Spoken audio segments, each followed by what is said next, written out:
What's up, everybody? I'm back with another roller coaster review, and today it is time to review one of the most polarizing roller coasters on the planet, and that is Skyrush at Hersheypark. This coaster is an Intimin hyper coaster. It is a very unique coaster in that fact. I believe it's the only one of its kind that they ever built. If not the only one in the world, definitely the only one in the US that I know of. It opened in 2012, and many coaster enthusiasts consider this their favorite roller coaster of all time, or one of their favorites, while many consider it a really bad roller coaster. So I finally got the chance to get on it. I actually rode it twice. It was the only coaster at the park that we were able to ride more than once. So, well, outside of Lightning Racer, we did that, but that's two different sides. But anyway, I'm gonna have my thoughts on it. Weigh in. Is it bad or is it good? Find out. Let's jump into it. First off, before we even get to talk about the ride experience, the entrance of this ride is really hard to find. Like I said, it's a hyper coaster, so it definitely has a presence in the skyline throughout the park. But you actually turn this thing, but it's in a little like a valley area in the park near the front. So it doesn't stand out as much as it probably would at a different park that doesn't have as much hills to it. But also, like, the entrance is super hard to find. It's like crammed in a little corner. The sign, I mean, it's a fairly large sign, but not like, but it's just, there's no real like distinctive direction to get to the entrance. Even when we went back to ride it again, we got turned around again. Even though we already knew where it was, how to get to it, we still couldn't find it. That was just, yeah. But that's not a unique complaint for Skyrush for coasters at Hersheypark, as you'll see. I talked about that in the review of Hersheypark as well, so I can't knock it down too much for that, especially with the terrain that they had to work with. But and then talk about I do like, though, before I also get talk about getting to the station, they have a line specifically for the front row. Not just a little section once you get up to the station, a full line for the front row. I think that's a wonderful idea because a lot of people are going to want to ride the front row. They can wait in that line and it does not clog up the station line. So people who want to ride in other rows don't have to wait nearly as long because of other front row people in front of them. I think that's super cool and a great way to maximize capacity on the ride, keep the lines down, and keep up customer satisfaction and keep people coming back to the ride. That is a great move, and I really like that. Though it was a little confusing because we went down one path and we had to go all the way back because we were in the front row line because we never want to ride front row. That was a little weird, but not too big of a deal. Now, to the infamous nickname that this ride gets, Thigh Crush. Did I get stapled? I rode once in the back and once in the very front, and I did not get stapled either time. Now I won't. Now this, I mean, the restraint system is jank. It looks weird. Okay, out of any hypercoaster I've ever seen, this is a really weird restraint system. It feels like you're strapping in for an invert, but then there's no like over the shoulder stuff. It's just a lap bar that comes over the top. It's big, and it feels weird until you strap in. It feels great once you strap in. I thought this was not Thigh Crush. Candemonium, I got stapled much more on that ride than I did this one. In fact, I got stapled on rides with much less restraint complaints than Skyrush. So I really like that.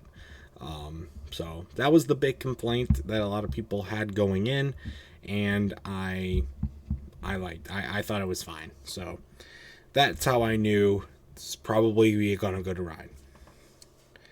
And then we start the ride. Very fast lift hill. I did not expect this at all. I know some other like big Intimin coasters like I-305 have fast lift hills. This one, you fly up the hill. Like as soon as you go up, it feels like you go up there. It's like not even 10 seconds it takes to get up the lift hill. Barely even 5. Like you're just flying up that lift hill, and it makes for some it makes that drop just so much more awesome. We were flying off that drop, both in the back, obviously, but also in the front. And then you twist down into the first bank. And then the pacing really kicks in. This is a really, really, really, really well-paced ride. You are just absolutely flying through all of the elements, all the awesome bank turns, the great airtime hills. I was not expecting a lot of airtime on Skyrush, and I was blown away of how good the airtime was for this coaster. That's also probably because I didn't get stapled.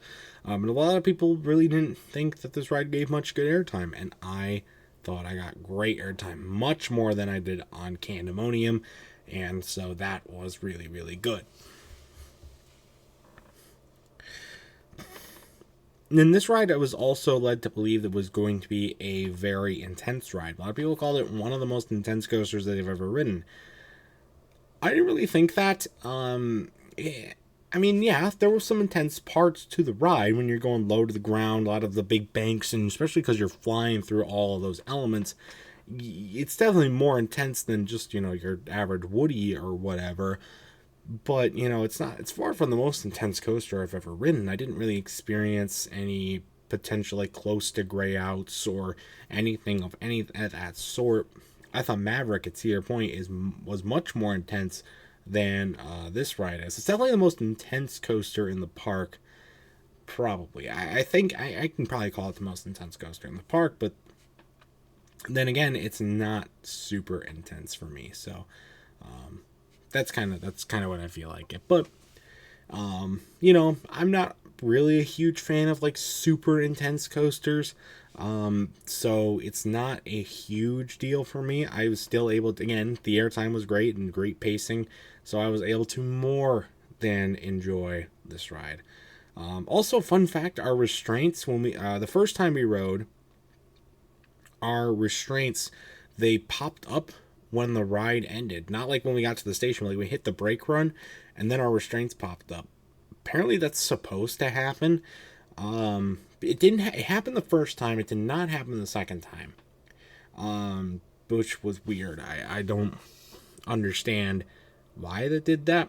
Probably because of the thigh crush complaints. So that was pretty good thing to do. Now, it is a big debate. Should you sit on the wing seat or should you sit on a non-wing seat? The back ride, I didn't do the wing seat, but on the front row ride, I did do the wing seat. Personally, I liked them both. The wing seat in the front was really, really good, though. You get a little bit more of the flying sensation, and you do get a little bit more reaction from the elements of the ride, especially the big bank turns and all that stuff. So I would definitely recommend getting a wing seat if you can. But if you can't, don't be too disappointed. You're still probably going to get a really good ride regardless. So, and yeah, that's it for my notes. That's it for my review. My final score for Skyrush, 10 out of 10. This is easily a top 5 coaster, top 10, if not top 5 roller coaster for me. I was blown away with how awesome Skyrush is.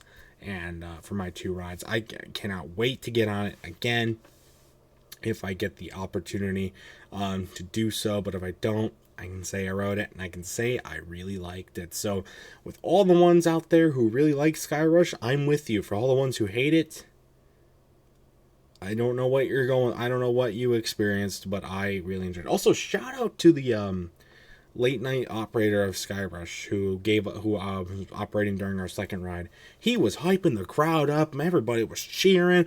Yeah, let's go, yeah! He was awesome, dude. Crew in the second ride of Skyrush was awesome. The first crew was good too, but the second one was on point. Just makes that much of a better ride experience, especially for such a very popular coaster as Skyrush is. So